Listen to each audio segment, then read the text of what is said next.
Selamat malam.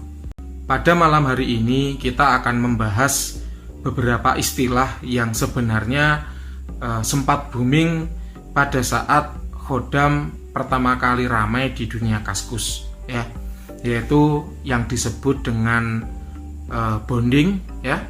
Kemudian yang kedua ada yang disebut dengan penyelarasan. Kemudian yang ketiga ada yang disebut dengan offering, dan yang keempat disebut dengan afirmasi. Kita akan bahas satu persatu ya supaya Anda tidak bingung begitu. Kita mulai dari bonding. Bonding disebut juga dengan perjanjian kontrak atau penandatanganan kontrak atau perjanjian bersama atau swear together antara siapa? Antara Khodam dengan pemiliknya, ya. Jadi bonding itu adalah penandatanganan kontrak pertama kali saat Khodam itu datang atau tiba di tempat tuan barunya. Nah, penandatanganan kontrak ini penting supaya apa? Supaya Khodam itu paham apa yang diinginkan oleh kipernya atau si pemiliknya, dan si pemilik itu juga paham seperti apa yang dimau atau yang diingini oleh si Khodamnya. Jadi dalam bonding itu punya tujuan supaya si pemilik memahami Khodam dan si Khodam memahami si pemiliknya, seperti itu. Nah, bonding ini penting, ya. Bonding ini penting karena sifatnya untuk saling memahami, ya, mengikat perjanjian kontrak yang kuat, mengikat hubungan antara kiper dengan Khodamnya, maka bonding itu sebaiknya dilakukan. Walaupun jika tidak dilakukan ya tidak apa-apa, siapa yang akan melarang? Tenang aja, nggak akan ditangkap polisi kok kalau nggak bonding. Tapi sebaiknya, ya, sebaiknya dilakukan. Nah, lalu apa yang kita sampaikan pada saat bonding pertama kali? Ya, yang pertama adalah tugas. Jadi seperti apa tugas si Khodam saat mendampingi kita? Ya. Yang kedua adalah kondisi kita. Kondisi kita. Seperti apa kondisi kita dan seperti apa harapan yang kita inginkan ke depannya. Itu yang kedua. Dan yang ketiga adalah lingkungan sekitar. Seperti apa lingkungan sekitar kita dan kita berharap si Khodam bersikap bagaimana kepada lingkungan kita. Ya. Contohnya begini. Untuk yang nomor 3 ya, contohnya begini. Kita punya anak bayi yang masih kecil. Sementara kita keep atau memahar, ya, atau memiliki Khodam-Khodam tipe proteksi yang berenergi kuat seperti Khodam Macan, Raja Omyang misalnya, Raja Naga, ya, kemudian siluman ular misalnya, ya, demon dan lain sebagainya. Tentu kita tidak ingin anak bayi kita terkena dampak dari energi kasar yang dimiliki oleh Khodam. Sehingga untuk kasus yang ketiga kita harus jelaskan seperti apa lingkungan kita dan kita ingin Khodam seperti apa. Misalnya, wahai Khodamku, ya, perhalus energimu ketika berada dekat dengan anak bayi yang kumiliki. Contohnya begitu.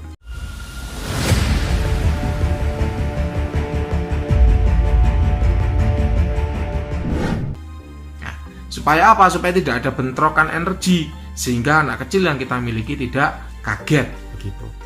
Itu untuk yang ketiga. Sedangkan untuk yang kedua, apa yang kita inginkan, ya, kondisi kita dan apa yang kita inginkan. Contohnya begini. Saya ini sekarang kondisinya adalah jomblo misalnya, dan saya ingin untuk segera punya istri. Maka bantulah saya, rombak aura saya supaya lawan jenis ketika melihat saya senang dan mau saya ajak berkomitmen. Nah, itu contoh yang kedua, ya. Sedangkan untuk contoh yang pertama, hal apa saja yang harus dilakukan Khodam, contohnya seperti ini. Wahai Khodam, kita ngomongnya tadi pengasihan ya, yang barusan ya, masih sama Pak. Contohnya begini, saya punya teman-teman kantor ya, kebanyakan laki-laki. Maka dari itu bantu aku supaya aku mudah mengenal wanita. Caranya bagaimana? Terserah caranya. Misalnya bisa lewat sosial media, bisa lewat temannya teman dan lain sebagainya. Itu yang harus kamu lakukan karena tugas utamamu ketika saya memahar dirimu itu adalah untuk pengasihan. Contohnya begitu, ya. Jadi ini hal-hal yang bisa kita sampaikan kepada Khodam dengan bahasa kita sehari-hari. Yang penting apa? Yang penting khusyuk. Khusyuk itu antara ini ini dan di sini itu jadi satu.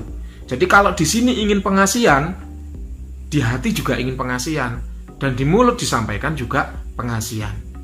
Kalau di sini ingin memiliki banyak teman wanita, maka di sini juga harus pingin punya banyak teman wanita, dan disampaikan di mulut pingin punya banyak teman wanita. Jangan di sini pingin punya banyak teman wanita, di sini pingin aduh dompetku kering, ya perbanyak rezekianku misalnya. Di mulut ngomongnya belibet dan bingung. Sehingga apa? Kodam kesulitan membaca karena antara hati dan pikiran dan hati dan ucapan itu tidak satu suara atau tidak senada. Ya, itulah bonding. Bonding bisa disampaikan dengan bahasa apapun yang Anda kuasai, yang penting antara ini dan ini menyatu. Nah, lalu bagaimana teknis melaksanakan bonding ya? Pertama, bersihkan diri Anda ya, mandi. Ya, kalau yang muslim boleh dengan berwudu ya, tapi minimal mandi lah. Supaya apa? Supaya gatal-gatal di badan, aroma-aroma tidak sedap itu hilang. Tujuannya apa? Supaya badan Anda bisa menangkap manifestasi sekecil apapun dengan jelas. Contohnya, ketika Anda sudah selesai mandi, badan tidak ada yang gatal. Tiba-tiba saat Anda bonding, badan terasa berat di sebelah kiri. Maka beratnya badan di sebelah kiri itu karena manifestasi, bukan karena tadi belum mandi. Contohnya begitu. Tiba-tiba di telinga seperti ada yang menggelitik, gatal. Maka gatalnya itu karena manifestasi, bukan karena Anda belum mandi, begitu. Itu yang kita harapkan dari membersihkan diri sebelum bonding. Ya, jadi yang pertama membersihkan diri, kalau untuk muslim mandi, setelah mandi lanjutkan dengan berwudu. Kemudian pemanasan, ya, meditasi, duduk bersila, punggungnya tegak begini, ya. Gunakan pernafasan yang teratur ya. Misalnya pernafasan teratur itu begini, ya. Biasa juga disebut dengan pernafasan segitiga ya. Jadi misal hidung menghirup napas dengan 3 hitungan ya, 1, 2, 3, tahan juga 3 hitungan, 1, 2, 3, kemudian keluarkan juga 3 hitungan, 1, 2, 3, begitu seterusnya. Itu yang disebut dengan nafas segitiga. Itu pemanasan dulu supaya nanti nggak kaget. Pemanasan ya 2 menit, 3 menit selesai. Setelah pemanasan, maka vessel ini genggam di tangan kanan. Kenapa kok di tangan kanan? Silakan Anda simak rekaman saya yang sebelumnya.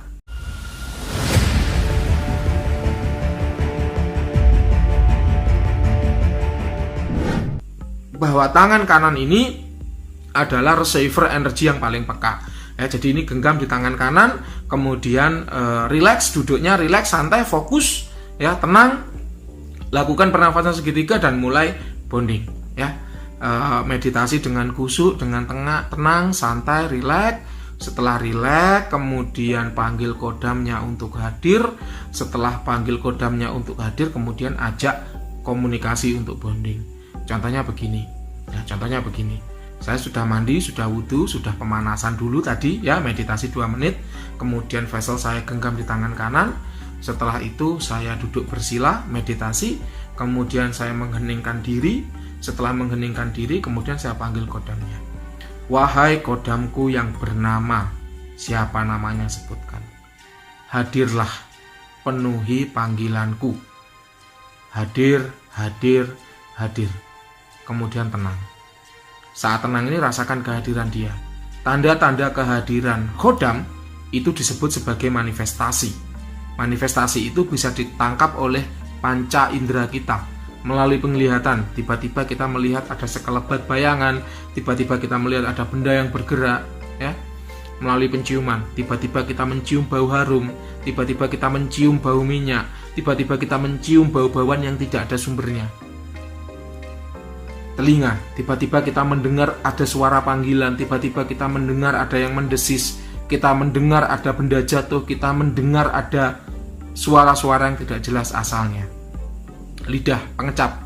Tiba-tiba kita merasa lidah kita pahit seperti habis menjilat minyak, atau tiba-tiba terasa aroma-aroma itu bisa dirasakan lewat lidah ya. Kalau tidak percaya, beli aja jafaran merah kemudian jilat. Ya itulah yang saya maksud, muncul rasa-rasa yang tidak wajar. Kemudian terakhir yaitu kulit ya, indera peraba. Misalnya tiba-tiba terasa berat, atau tiba-tiba seperti ada yang nowel, ada yang megang dan sebagainya. Itu semua adalah tanda-tanda kehadiran kodam. Kenapa dia hadir? Karena Anda panggil, kayak gitu ya. Nah, setelah dia hadir, setelah dia panggil ya, kemudian Anda sampaikan apa yang Anda inginkan. Bonding itu intinya 3 tadi. Apa tugas dia, apa yang Anda inginkan atau harapkan, dan seperti apa lingkungan Anda. Contohnya begini, wahai kodamku yang bernama si siapa tadi ya, harapanku kamu ikut denganku bisa membantu memenuhi hajat-hajat hidupku.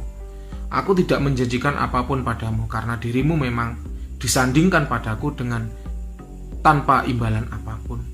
Misalnya begitu. Kemudian selaraskan energimu dengan energiku sebagai Tuanmu.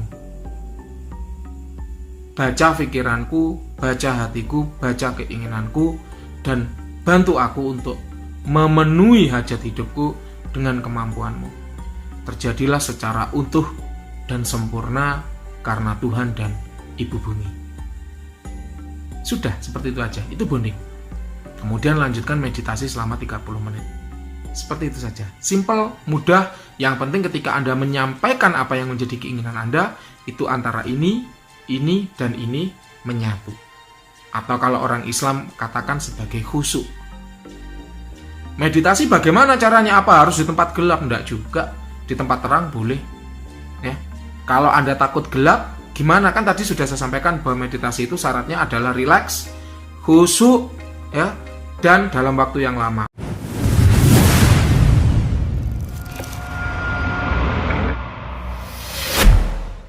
Anda rileksnya gimana? Kalau Anda rileks di tempat gelap, ya silahkan dilakukan tempat gelap. Tapi kalau Anda takut di tempat gelap, ya lakukan di tempat terang. Anda rileks kalau dengar musik, ya setel musik. Yang penting jangan dangdut koplo, nanti Anda ikut nyanyi, ya. Kalau Anda rileks, ya, dengan keadaan tenang, ya jangan setel musik. Begitu aja. Kalau Anda khusyuk dalam keadaan ada temannya karena takut, ya meditasilah di tempat yang ramai. Tapi kalau Anda khusyuk ketika sendirian, ya jangan ngajak teman. Gitu aja, sebenarnya seperti itu aja. Jadi meditasi itu nggak harus sambil salto, sambil nungging, enggak. Yang penting itu tadi, kita fokus, khusyuk, rileks. Karena meditasi itu intinya mengantarkan kita pada kekhusyuan. Khusyuk itu supaya ini, ya, apa yang kita pikirkan, apa yang kita ucapkan, dan apa yang ada dalam hati kita itu menyatu. Hanya itu aja. Itu adalah bonding, ya. Nah, setelah Anda melaksanakan bonding, biasanya badan itu akan meriang, pegel-pegel, panas, dingin, pusing, sakit. Itu biasa. Kenapa? Karena yang namanya khodam itu punya energi. Anda punya energi, khodam punya energi. Dan ketika dua energi itu berbenturan, maka akan terjadi crash energi. Dampaknya adalah pusing, mual, demam, meriang, itu biasa, ya. Memang khodam yang kuat itu biasanya energinya kuat, dan ketika energi yang kuat itu berbenturan dengan energi Anda, ya rasanya akan tidak nyaman, begitu. Itulah gunanya penyelarasan. Poin kita yang kedua, penyelarasan. Tujuannya supaya selaras antara energi kita dengan energi si khodam, ya. Saya pernah punya pemahar itu Azimat Bolosewu yang bentuk khodamnya adalah kepala rusa. Itu kuat sekali. Dan si pemiliknya langsung sakit masuk UGD. Ya, itu sebenarnya wajar. Kenapa? Karena kita belum kuat, belum siap menerima energinya. Ibarat Anda adalah ember, ya. Ibarat Anda adalah ember. Kemudian Anda dituangi air 1 bak, pasti akan meluber energi itu. Dan melubernya energi itulah yang menyebabkan kita sakit. Maka biasa, ketika nanti itu energinya udah tenang, maka akan selaras, akan tidak terasa apa-apa lagi. Bahkan kalau suatu azimat, misalnya ini azimatnya, ini sudah selaras begitu dengan kita, maka kita rasakan begini, ya, kita tuning energi ini nggak akan kerasa apa-apa, karena sudah saking selarasnya. Ibarat ini adalah sungai, begitu, ketika airnya baru saja dibuka, ya, air bendungan itu baru saja dibuka, kan airnya nggak selaras loh, maka akan terjadi riak dan gelombang. Tapi begitu dibiarkan sementara waktu atau sesaat waktu begitu, maka air itu sudah selaras ketinggiannya, maka akan tenang, damai, mengalir pelan dan lain sebagainya. Anda bayangkan ini ada sungai yang berbeda ketinggian, ya. Di sini airnya segini, yang bawah airnya segini. Ketika ini pembatasnya dibuka, jebret begitu, maka air akan mengalir dengan deras. Itulah yang disebut dengan crash energy, yang membuat badan kita sakit, meriang, panas dan sebagainya, yaitu. Tapi kalau ketinggiannya udah sama, ya, maka riak energi, crash energi itu akan hilang dengan sendirinya. Dan itu prosesnya bisa cepat, bisa lambat, tergantung orangnya. Saya sendiri sejauh ini, ya, punya azimat model apapun nggak pernah crash.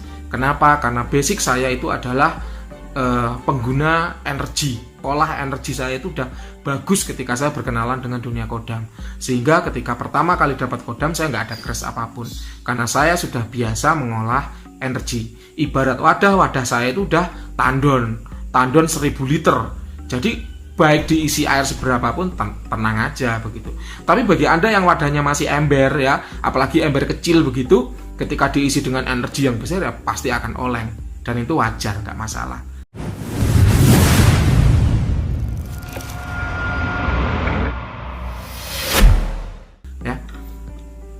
Oke, itu penyelarasan. Penyelarasan dilakukan dengan meditasi. Ya, jadi pegang vesselnya di tangan kanan, kemudian afirmasikan untuk penyelarasan. Jadi selaraskan energimu dengan energiku sebagai Tuhanmu. Hanya itu aja. Kemudian lakukan meditasi.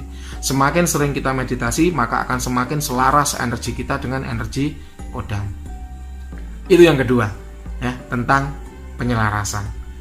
Baik, teman-teman semua, sekiranya saya putus di situ dulu ya, karena ini udah hampir 16 menit ya, materi tentang bonding ya, atau swear together dan penyelarasan. Apabila Anda memiliki pertanyaan, silahkan ketik di kolom komentar, atau Anda bisa menanyakan langsung ke saya melalui pesan di WhatsApp begitu di 085 33 0-nya 4 kali 442. Oke, sekiranya itu yang bisa saya sampaikan untuk malam ini. Selamat malam, sampai jumpa di channel yang berikutnya.